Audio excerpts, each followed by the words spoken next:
So, ang mensahe po na aking idadalhin sa inyong lahat sa mga oras na ito ay nilagyan ko po ito ng pamagat. At ang pamagat po nito ay ganito. Why did Jesus have to die in Golgotha instead in Jerusalem? So, ang pamagat po ng aking pong mensahe ay nakalagay sa isang katayuan at kalagayan na patanong. Sa Tagalog ay ganito po ang ibig sabihin o ang pagkakasalin. Bakit po kailangang mamatay si Jesus sa Golgotha? Imbis na siya po ay mamatay sa Jerusalem. Amen. Kaya ngayon pong oras na ito ay hayaan niyo po na ang kapahayagan ng Diyos ay malaya na makakilos at makadaloy po sa ating gagawing pag-aaral. Dahil kamakailan lamang po habang ako ay nasa punto ng pagbubulay sa salita ng Diyos, this question that I made the title of my message today, it started in a form of a question. As a Bible study, as a Bible student, bilang isang estudyante po ng Biblia, which I am always will be a student of the Bible, ay nagipong laman ng aking puso at isipan mga ilang araw na ang nakalilipas yung mga tanong na yan. Bakit po kailangang mamatay si Jesus sa bundok ng Golgotha? And in some other Bible translation, it is called the place of skull. At tagal ko po itong daladala sa aking puso at isipan, this question, what is the reason why my Jesus, my Lord and my Savior, has to die there? Why is it that God did not allow Jesus to die in Jerusalem? Pero salamat po dahil ang sabi po ng pangako ng salita ng Diyos, if you seek Him, you will find Him. If you knock, the door will be open unto you. Kaya ang susi po ay naroon sa paghanap. At ang sabi ng pangako ng Diyos, ikaw po ay makakasumpong. At hindi naman po ako nabigo dahil the Holy Spirit was so generous because He did not just answer me, but He explained to me. Kaya ngayon pong gabing ito ay hayaan niyo po na maibahagi ko po sa inyo ang mga bagay na natutunan ko at naunawaan ko po kung bakit po nangyaring si Jesus ay namatay sa Golgotha instead in Jerusalem. Amen. Kaya ngayon pong gabi ay hayaan niyo po na maglagay muna tayo ng ilang mga tinatawag na foundations para po maintindihan natin yung ating pong kailangang makuha at maunawaan po sa aralin na ito. Well, I want you to turn your Bibles with you kung kayo po ay may mga daladalang Biblia sa gabing ito. Samahan nyo nga po ako sandali sa lumang tipan. Let's walk through the Bible. And if you have Bibles, turn to the book of Exodus chapter 20. Samahan nyo po ako sa aklat ng Exodus, pero before we read Exodus 20, first let's go to Exodus chapter 25.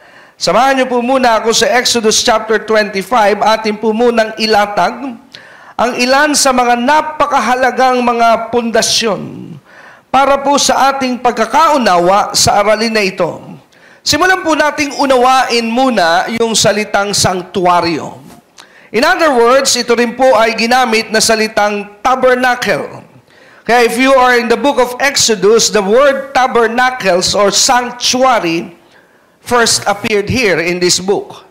Kaya samahan niyo po ako sa Exodus chapter 25 and let's go there. Ang sabi po ng verse 1, sabi sa verse 1 ng Exodus 25, ang sabi po ay ganito, and the Lord spake unto Moses. So let me ask you this question, who is he speaking here?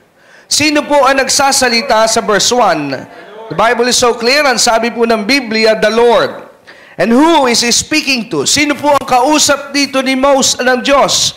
The Bible also is clear that literally, God is talking to Moses. Tama po ba? Pero nang kausapin po niya si Moses, the words that comes from God, when He spoke to Moses, hindi po ito para kay Moses.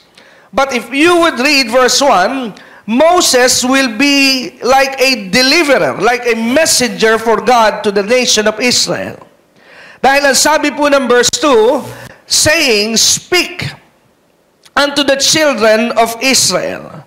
So meaning to say, ang mensahe pong ibibigay ng Diyos kay Moses was not for him, but for the nation of Israel.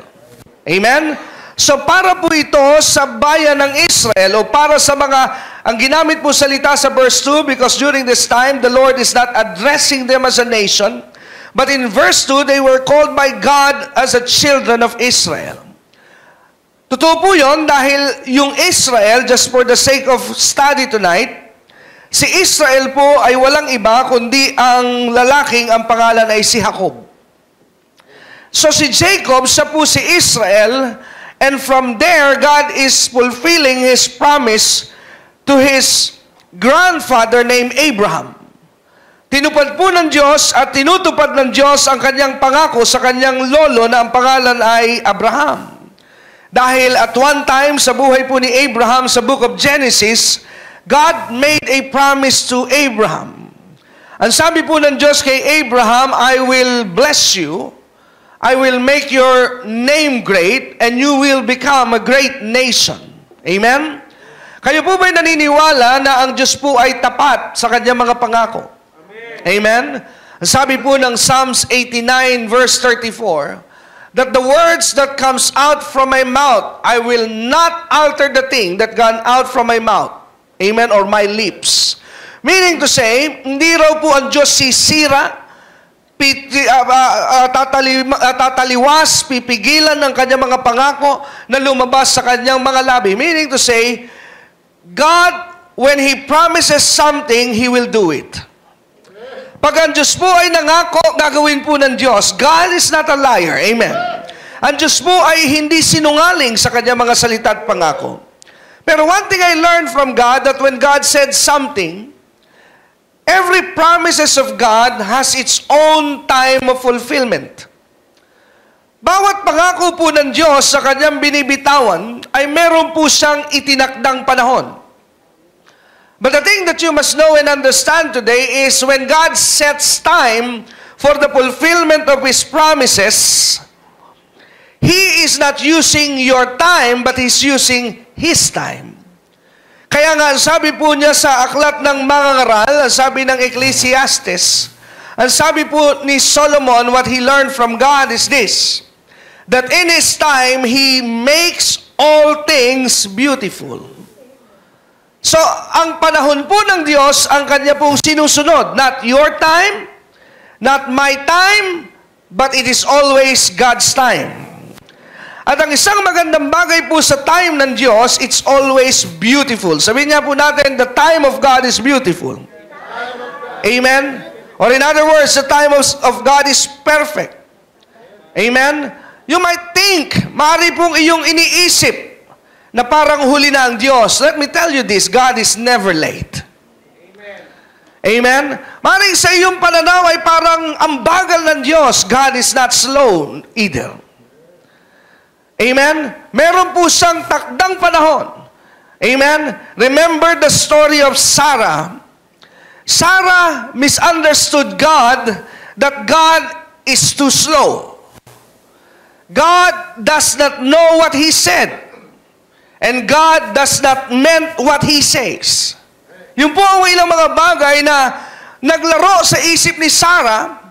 That's why, tinulungan po niya ang Diyos para po mangyari yung pangarap.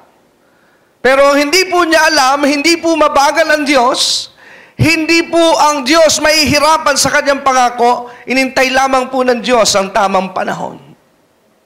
Kaya kung inaakala po natin na huli na ang Diyos para pagpalain ka, nagkakamali po tayo. May takda pong panahon ng Diyos. Who knows? Baka po yung takda mong panahon ay ngayon na. I don't know, but it might be today. This is your day, this is your time for the prophetic fulfillment of God for your life. Kaya habang tayo po'y nag-iintay sa pangako ng Diyos, one thing that we should not do is to doubt His Word. Ang isang pinakamainam pong gawin habang iniintay natin ang pangako ng Diyos, if I can suggest something to you, praise Him while you are waiting. Magpuri ka sa Diyos habang iniintay mo ang fulfillment ng pangako ng Diyos. Amen? Kaya dito po sa tagpong ito, sabi po rito sa verse 2, let's go back to verse 2 so that we would not be dragged into some other issues here. Ang sabi sa verse 2, speak unto the children of Israel. So, until this time, the Lord considered Israel as a children, not yet a nation. Pero this time, ang sabi po sa verse 2, let's continue, 25 of the book of Exodus, ang sabi ng Diyos, through Moses, that they bring me ano pong sinabi? Tingnan niyo po, mahina ang boses pag offering. Ano po? Bring me, wag po kayo matakot. I will not challenge you to give anything today. Amen. Baka kaya kayo ayaw magsalita. Ako, offering. Well, let me give you an idea here. Whose idea is an offering? Kanino pong ideya ang paghandog? Eh, ba't kayo galit sa pastor? Hello? Sino po bang nakaisip nitong offering na ito? Ang Diyos naman pala nagpauso eh. Ba't ayaw niyong sumunod? Hello? Amen? Did you know that the word offering first started by God here in this book? The first encounter of man regarding this word offering was in this part of the book of Exodus. So kanino pong idea ang pagkakaloob? Sa Diyos. Sabi mo sa iyong katabi, pwede bang tandaan mo yan? Amen. Now, watch this. Let's continue. Ang sabi po rito, let me just squeeze verse 2 here because I believe we can have something here in verse 2. Ang sabi po sa verse 2 sa Exodus 25, if you continue reading, ang sabi po of every man that giveth it willingly with his heart, you shall take my offering. That's another words that we need to pay attention. Offering was declared by God as His offering, not your offering. Amen. So, ang sabi po rito sa verse 2, kung mapapansin po natin, dito po sa talatang ito ay nakaloob yung prinsipyo ng kaloob na tinatanggap ng Diyos. So in other words, there are offerings that are not accepted and there are offerings that are accepted by God. So ano po ang mga handog, ano po ang mga kaloob na tinatanggap ng Diyos based on this verse in Exodus chapter 25 verse 2? Ang sabi po sa verse 2, the offering that God only accepts is an offering coming out from a willing heart. Amen? So ang kaloob na katanggap-tanggap sa Diyos ay kaloob na nagmumula sa isang puso na bukas na nagbibigay. Sa version ni Pablo sa Bagong Tipan, ang sabi ni Paul sa mga taga-Korinto, that God loves or God accepts a cheerful giver. Amen? So any offering that is not coming out from a pure intention and a willing heart is not accepted. There are many forms of offering unto the Lord. Just giving money is one part. But did you know that doing a service unto God, like singing in the church, like doing an ushering ministry, like whatever you do that is in connection with service to God is an offering. Pero ang idea po na gusto ko pong i-communicate sa inyo, anumang paglilingkod sa Diyos na hindi buo ang iyong puso, I suggest don't do it. Amen? Kung maglilingkod ka sa Diyos na wala ang iyong puso, you will not be blessed. Kaya nga sabi ko kaninang umaga, sa ating church sa Alabang, kung magbibigay ka sa Lord nang wala ang iyong puso, huwag ka na magbigay. Baka sumama pa ang iyong loob, ma-high blood ka, sisihin mo pa ang church. Am I talking to somebody here? Hello? Amen? Magbibigay ka, tapos sama-sama ng loob mo, sana naman gagamitin ito? Sana naman ito pupunta? Then don't give. Because your offering is not accepted. So why waste giving if it will not be accepted? Naalala ko po tuloy nung kami po ay mga bata pa. habang ako po ay nasa puder pa ng aking mga magulang noon, bilang bata, meron po akong mga kahinaan at marami yon. At minsan, habang ako po ay nasa tahanan namin noon, nagutos po ang aking ina. Ang sabi niya, maghugas ka ng plato. Nataon noon na meron po akong pinapanood na palabas sa telebisyon. Sabi ko, mamaya na. Sabi ng nanay ko, maghugas ka muna bago mo yan gawin. Nag-set po kasi ng rules sa aming bahay because I was raised and born in the era na yung tradisyon po sa aming tahanan ay pinapractice po yung pamalo. Kaya sa aming pong bahay ay meron pong, ngayon ay wala na dahil wala nang papaluin sa amin, malalaki na po kami. Pero nung aming pong kabataan ay meron pong belt ang aking pong ama na halos amagin na sa kalumaan. At yung belt na yon ay hindi po yung ginagamit para mag-hold ng pantalon. Ang gamit po doon ay para makasakit ng likuran ng puwetan. And those were the days na pag kami po'y nagkakamali, meron po sa aming spanking session. Kaya pag naalala ko po yun, comparing our generation of kids today, no wonder kung bakit po marami pong problema ngayon sa mga bagong henerasyon ng kabataan. Because we are trying to remove the principles of God in raising kids. You cannot raise a good kid without spanking. That's the principle of the Word of God. When you hit a child, it's not you hate him, but you're hitting him because you love him. Hello? Amen? Kaya noong mga panahon na ako po'y lumalaki, ay my dad set the rules, pagka inulit mo pa at hindi ka nakuha sa salitang malumanay at tumaas pa. At pag tumaas, ang kakausap na sa iyo susunod pamalo. Eh siyempre, tumataas na ayoko pumapalo, susumunod po ako, hugas ako ngayon ng plato. Pero dahil nainis ako, dahil meron po pinapanood, medyo napapalakas ata yung mga bagsak ng kutsara doon sa hugasan. At nagalit po ang aking ina, sabi niya, Dexter! Ang sabi niya, ano ba yan? At ang sabi ko ay, pinaghuhugas na nga kayo, galit pa kayo eh. Hello? Lalo po nagalit. Bakit? Eh kasi, gumagawa ka nga, pero wala naman sa iyong kalooban. Gamitan pa natin ng ilang halimbawa. Birthday mo. May dumating na may dalang pagkain at sabi, oh, birthday mo pala ngayon. Oh, yan, kain. Pambihira, napagod ako dyan. Makakain mo pa kaya yon?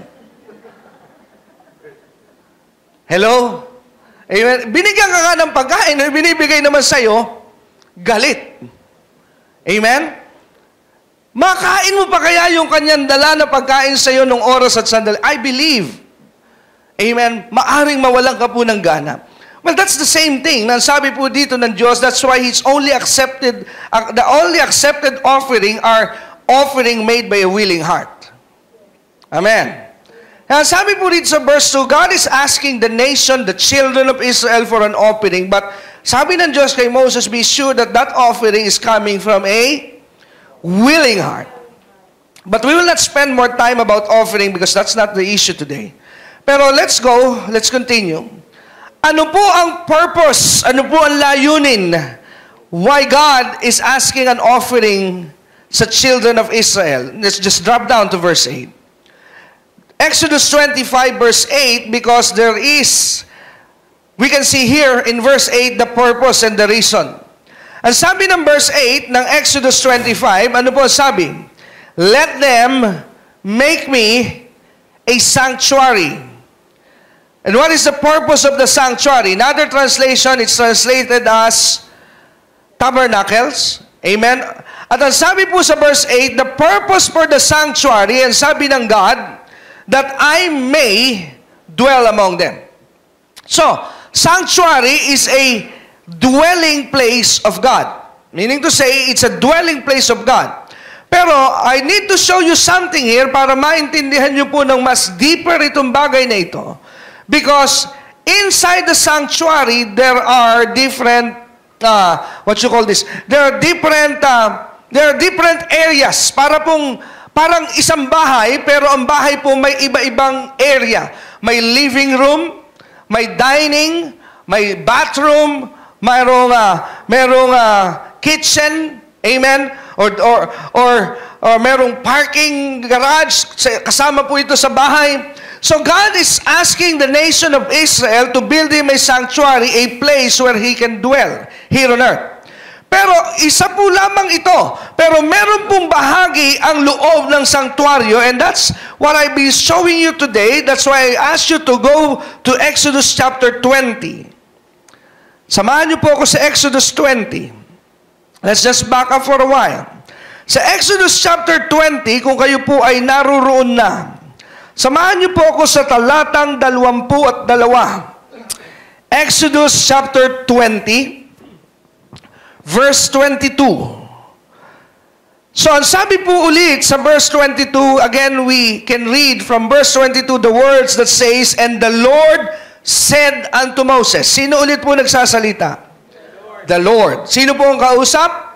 Moses. Again, God said, ang sabi, "Thus thou shalt say unto the children of Israel." So, pinasasabi po ulit ang Diyos through Moses. Kanino? Para kanino po ito? Para sa bayan ng Israel o sa mga anak ni Israel, sa anak ni Jacob. Now, He said, "You have seen that I have talked with you from heaven." Sabi niya, nakita ninyo, na malas ninyo, nasaksihan ninyo, na ako ay nakipag-usap sa inyo mula kalangitan. By the way, let me just give you an input or an added information. Did you know that Exodus chapter 20 is the reference if you need to find the 10 Commandments? Baka po hindi ninyo alam kung saan nakatala sa Biblia ang 10 utos. It's here in Exodus 20. You can read it from verse 1 down to verse 17. That is where the 10 Commandments is written. Amen? So, but just in case, I might be wrong, pero baka po meron sa inyo na hanggang ngayon, inuugat na sa pagiging Christian, hindi alam kung nasa ng 10 Commandments. I'm helping you today. It's in Exodus chapter 20, beginning verse 1 to 17. There is the 10 Commandments written where God said this to Moses. Now, let's continue verse 22. Kaya ako lang po ito binalikan because this is connected sa pangyayari po dito sa pagbibigay ng Panginoon na 10 utos sa bayan ng Israel.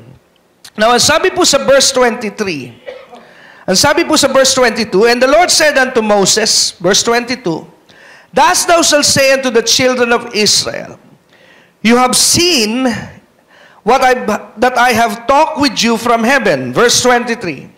Sabi ng Diyos, "You shall not make with me gods of silver, neither shall you make unto you gods of gold." So verse 23, in short, God is giving a law, a warning, a command to the nation of Israel. Don't you ever build me an image to worship. Amen? So ayaw ng Diyos na gagawa ang bayan ng Israel ng imahe na iaanyo, nakawangis niya, katulad niya. And they will pray to that image. And in verse 24, kung ayaw po ng Diyos ng imahe, pero sa verse 24, meron po siyang gustong ipagawa, made out of the materials that you can find here on earth. Ang sabi po sa verse 24, an altar. Ano po ang gusto ng Diyos? Ayaw niya ng imahe, but what did He like? He liked to build Him an altar. Amen? So ang gusto po ng Diyos na igawa siya, ay wag yung imahe, pero ang gusto niyang gawin, ay ipaggawa siya ng bayan ng Israel ng altar, ng dambana. What is the purpose of the altar? Ang sabi po sa verse 24, you just read through, ang sabi sa verse 24, an altar of earth or made out of earth materials thou shalt make unto me. And ang sabi ng Diyos, and shall sacrifice thereon thy burnt offerings, thy peace offerings, thy sheep, and thine oxen. So watch this. What is the purpose of the altar? Why God requires the nation to build Him an altar? It's so simple. The purpose of the altar, base po rito sa talatang 24, is the purpose is for worship. The purpose is for worship. The purpose is for offering. The purpose is for sacrifices, worship, offering sacrifices. In one word, it is called worship.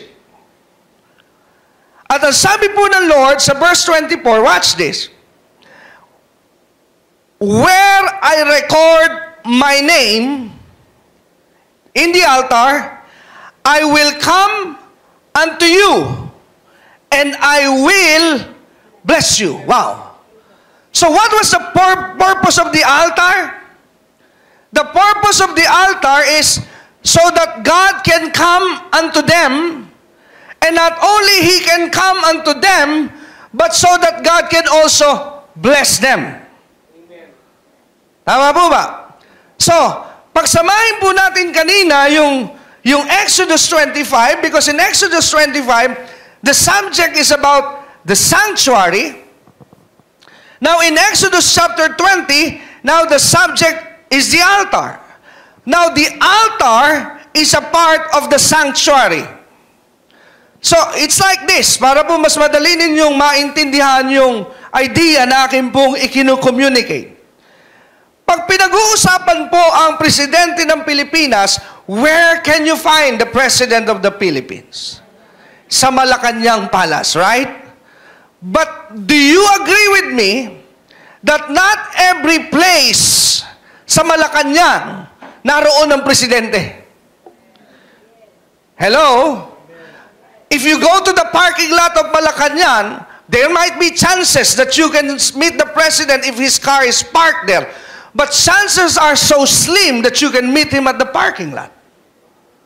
Tama po ba yun? Is that making sense to you?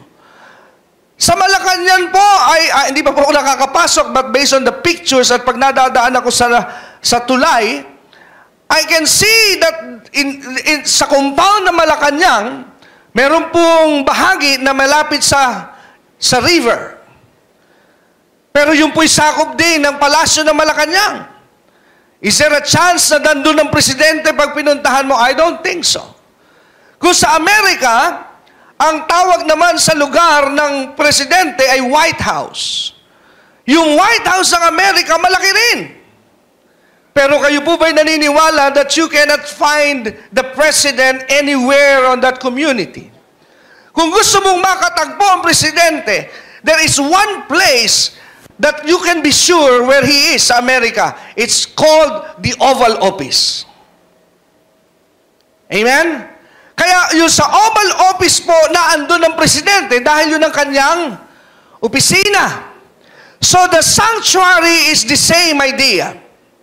The sanctuary is a place where God dwells, but there is one place only where you can meet Him, and that is called the altar. Amen? Are you following this? Now, the altar was destined by God. Yung po ay tinakda ng Diyos na kung saan yun ang lugar na makakatagpo mo siya. Amen? At doon din niya itinakda na ibigay ang kanyang pagpapala. So meaning to say, the altar has two function and purpose. It's for meeting and it's for giving blessing. That's what happens here in the Old Testament. Now, can I give you a revelation today? The altar is the purpose of the altar is for what? Worship.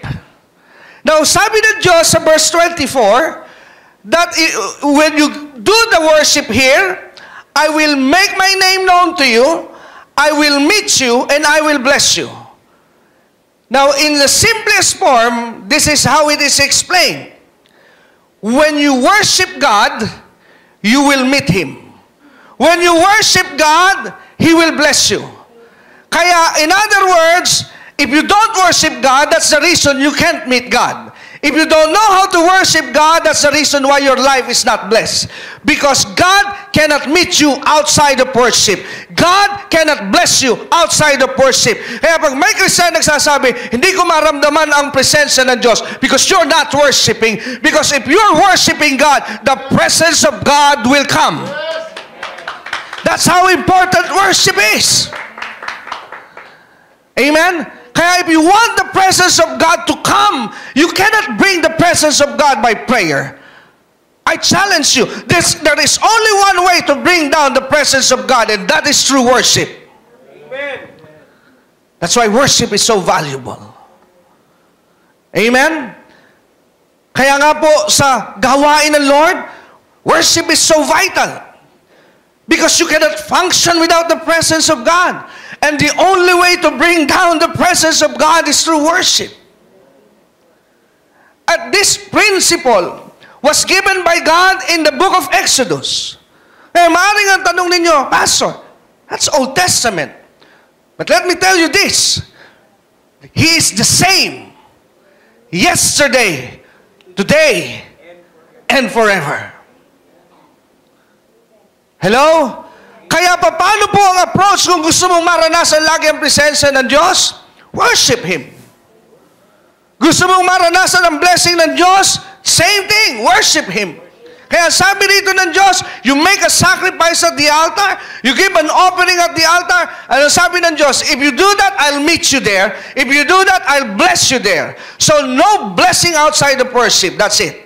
Amen. Hello? Amen. Sabi mo sa iyong katabi, wow. Amen? Kaya sinabi ng Diyos sa isa pang bahagi ng kanyang salita, I think it's in the book of Zechariah. He said, no worship, there's no rain. Amen. Hello? Kung walang pagsamba, walang ulan. Because God is saying, I can't bless you outside of worship. Are you following me? Amen. Now, sanctuary, there's an altar inside the sanctuary, pero 10 tinakda ng Diyos na makipagtagpo sa altar. Okay, now, para hindi po tayo magtagal, because again, we're working in a limited time here. Let me just give you a summary. From here, sa book of Exodus, dahil the Jew, the nation of Israel here, were still moving around because they're not yet settled. Sila po ay paikot-ikot pa. Wala pa po sila doon sa permanenteng lugar. So what God did to them, because God set His word na para po sa'y makasama nila, I need you to build me a sanctuary. So, yung sanctuary na ginagawa po nila, pag sila'y nag-move, it's yari lamang po ito sa tela. At yung tela na yon, pag sila po'y nag-move, lipat ulit yun. Kasama ng Ark of the Covenant. Amen? Kung saan po sila lilipat, dala nila yun, set up lagi nila yun. Because they cannot worship God without the sanctuary and the altar. Now, but until nung dumating po yung panahon ni David, let me start in the time of David. Nung sa panahon na ni David, the people of Israel was already settled. Nandun na po sila talaga sa promised land. And the land that God promised to their ancestor, their great-grandfather named Abraham, dahil sabi na Diyos, I will bring you to a land. Amen? With overflowing with milk and honey. That promised land is called Jerusalem. Yun po yung lupang pangako na itinakda ng Diyos sa kanyang bayan. Now, nung nandun na po sila, when David was made king, nagkaroon po si David ng desire. And once and for all, na ipagtayo na ang Diyos ng tabernacle na hindi na po yari sa tela, kundi isa ng istruktura na yari na sa mga matitibay na materyales. Pero if you know the story, though it's a good desire, pero David is not the man who was chosen by God to build him a sanctuary, inawat po yun ng Diyos. There's a moral lesson there. Maring may maganda kang intensyon, pero kung hindi ikaw ang itinakda ng Diyos, hindi ka rin tutulungan ng Diyos. Hello? Amen? Kaya the moral lesson for that story is, find out what the will of God is for you. Dahil if you are doing something in your life, even though it's good on the outside, but it's not the will of God for you, you're doing it in vain. Hello? Sabi ng Diyos kay David, David, hindi ikaw ang tinakda ko dyan. At sabi ng Diyos kay David, But don't you worry, ang sabi ng Diyos kay David, I promise you this, nag-commit ang Diyos, that hindi man ikaw ang pinili ko, but I will promise you that your son will build you the sanctuary. At nung si David po ay nawala na, sino po ang tumupad nung pangarap ni David? Si Solomon. Hello? So itinayo ngayon ni Solomon yung tabernakulo. And it was glorious according to the Word of God dahil ang ginamit po doon ay lahat ng mga mamahaling hiyas, gold, silver, at lahat ng mga bato ng mga mamahalin na narito, inilagay po doon according to the design of God. So napakaganda po nung tabernacle na yon. But the concept is the same.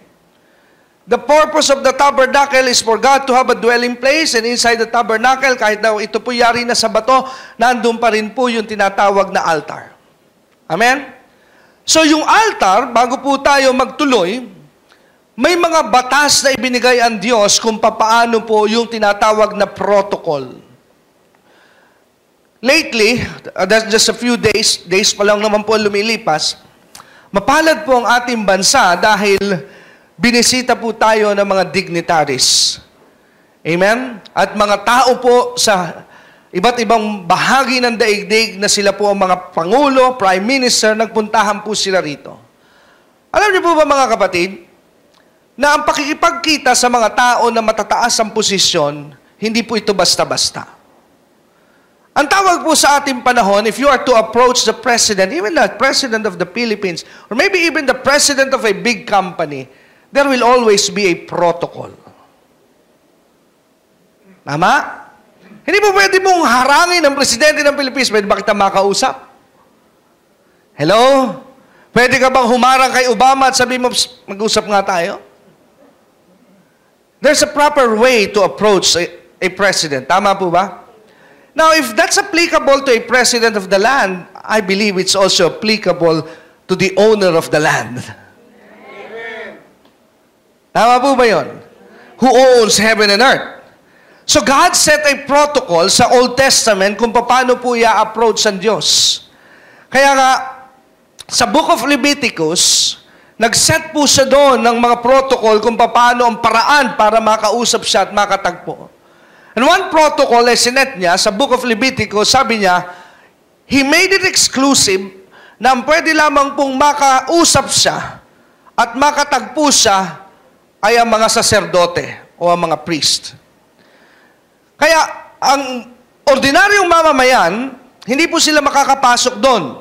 Ang pwede lang pong pumasok doon sa ang sanctuaryo sa altar ay walang iba kundi ang mga saserdote. Kaya pag ang mga Israelita po'y magdadala ng handog sa Diyos, yung po ay dadalhin ng pari para sa kanila. The priest will represent them to God. Okay? Kaya ang Diyos po ay nag-design ng attire para po sa priest. And the first line of the priest, na nauna po nagsimula dyan sa priestly ministry, was the line of Aaron. Si Aaron po ang kauna-unahan dyan sa linya na yan. So yung disenyo doon sa lahi ni Aaron na isusuot ng mga saserdote, isa po sa kapansin-pansin sa suot ng mga saserdote yon, meron silang belt na made of rope. At doon sa rope na yon ay meron po mga bells. At sa likod po noon ay may mahabang rope palabas doon sa tabernakulo. What's the reason for that? There is. Dahil pag dala-dala na po ng mga saserdote yung handog ng mga Hudyo, they will do it once a year, papasok po ngayon yung pari doon sa altar. Wala pong nakakakita. So ang tanging kanila pong ginagawa, makinig sa labas na kaluskos dahil tahimik na tahimik yung lugar. Papasok yung saserdote doon, dala yung handog. Pag sila po'y nakarinig ng tunog ng kalembang, may tumunog na bell, malungkot po ang bayan. Bakit? It means God did not accept their offering. Hindi lamang po sa hindi tinanggap ng Diyos yung handog, pati yung may dala ng handog, pinatay. Kaya tumunog yung kalembang dahil pagbagsak, siyempre may mga kalembang kakalampag. Eh siyempre, walang makakapasok po doon para kunin yung bangkay. Kaya po may tali yun, hihilahin na lang po yung palabas. That's the protocol because God is so holy. Amen? Ngayon, pero, it's the other way around. Kung pumasok yung saserdote at nakalabas ng buhay, piyesta naman. Bakit po? It means God received their offering and the whole year is blessed. Amen? Kaya, celebration naman ng mga Hudyo. So, in other words, to make this story short, dinisenyo po ng Diyos ang altar para po i-meet niya ang bayan ng Israel. At para doon din po nila tanggapin ang alin? Ang pagpapala. Now, yung sanctuary, saan po yun itinayo ngayon? Sa Jerusalem. Okay? That's the sanctuary that is built by Solomon. Nandun pa rin po yung altar. At ang sabi ng Diyos sa bayan ng Israel, pag kayo maghahandog, para sa akin, saan ilalagay yung handog? Sa altar. Nasaan yung altar? Nasa Jerusalem ngayon. Now, the question that bothers me, and this is the thing connected to the title. Malaki pong puzzle sa aking isipan when I was studying the Word of God because I said, if Jesus is the perfect sacrifice, if Jesus is the offering, why did God sacrifice Jesus in Golgotha? Bakit po hindi si Jesus pinatay sa Jerusalem? Is this too deep for you? Can you handle this now? Bakit po hindi si Jesus pinatay ay sa loob ng bakod at pader ng Jerusalem, sa loob ng templo na naando ng altar? Alam niyo po ba yung Golgotha? The Golgotha is a place outside Jerusalem. Nasa labas po siya ng pader ng Jerusalem. At yung Golgotha po ay hindi po sa bundok, it's just a hill. Maliit lamang po siya na may anyo ng kabundukan, pero mas maliit sa bundok. Kaya po ito'y tinawag na a place of skull because during Jesus' time, yung pong Golgotha, ang hugis po niya ay anyong bungo ng tao. Kaya mas kilala po siya sa tawag na a place of skull.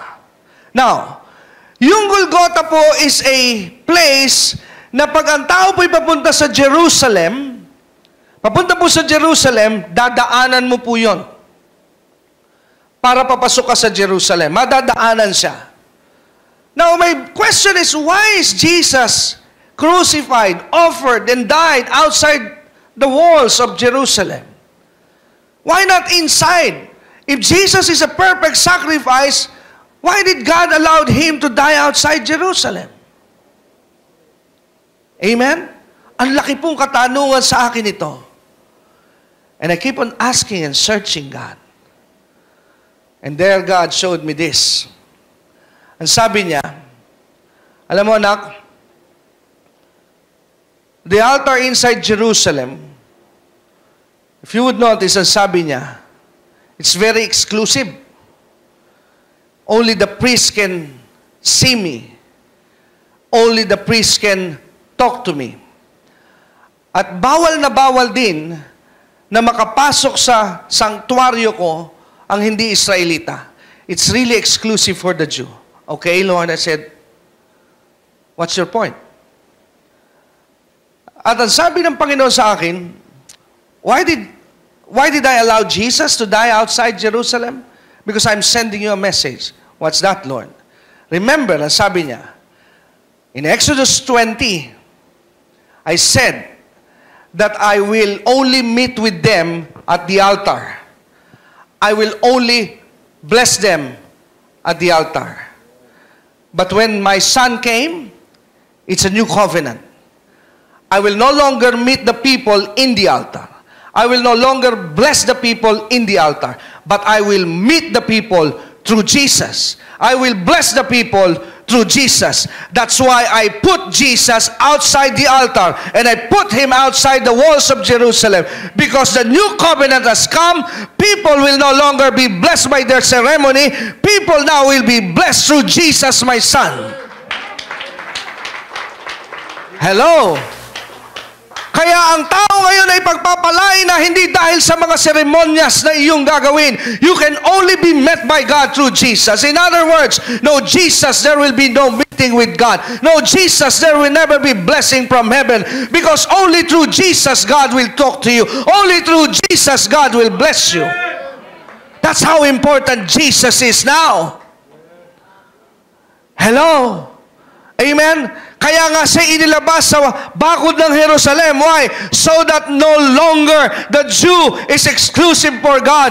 Everyone that will come to Jesus will have a chance to see God. And not only have the chance to see God, but the Bible is clear that through Jesus we have given the rights to call him Abba, Father, which were never revealed in the Old Testament.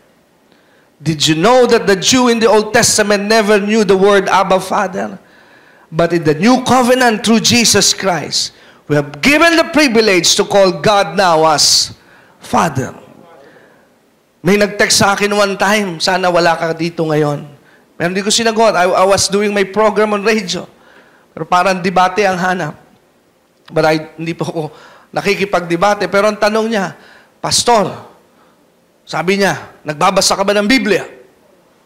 Ang sabi niya, basahin mo ito. Ang sabi ng Biblia, nakalagay doon sa passage kasi, sabi ni Jesus, huwag tatawagin nino mang Father ang sino man, tanging ang Ama lamang ang tawagin mong Father. Hindi ko po yung pinatulan, but there is an answer. Nung sinabi po yun ni Jesus, hindi pa siya namamatay sa krus eh. Kaya calling the Father, Father, nung hindi pa si Jesus namamatay sa krus, it's not allowed. But when Jesus died, glory to God, dahil wala pa pong bayad ang kasalanan ng tao, pero the story was different now. Nung si Jesus ay nagbayad na sa kasalanan ng tao, inalis na po yung bawal na tumawag ng Ama. Amen? Kaya nung tayo ngayon ay na kay Kristo, anyone that believes in the Lord Jesus can call the Father, Father now. Why? Because now we are no longer servants. We are no longer the enemy of God. We are called the children of the Most High God through Christ. Hello? Kaya napakahalaga po niya yung tama yung lente mo sa paggamit ng Biblia. Kasi minsan may binabasa ka, hindi pa pala nababayaran ng kasalanan. Of course, sasabihin ni Jesus yun. Pero the story is different. Nung binayaran na po ni Jesus ang kasalanan ng sangkatauhan. Amen? Kaya what was the reason bakit po ipinako si Kristo sa labas ng Jerusalem? Because God is sending now a new message. I will no longer meet man through the altar. I will meet man through my Son. I will no longer bless man through the altar. I will bless man through Jesus. Amen? Pero yung prinsipyo is the same.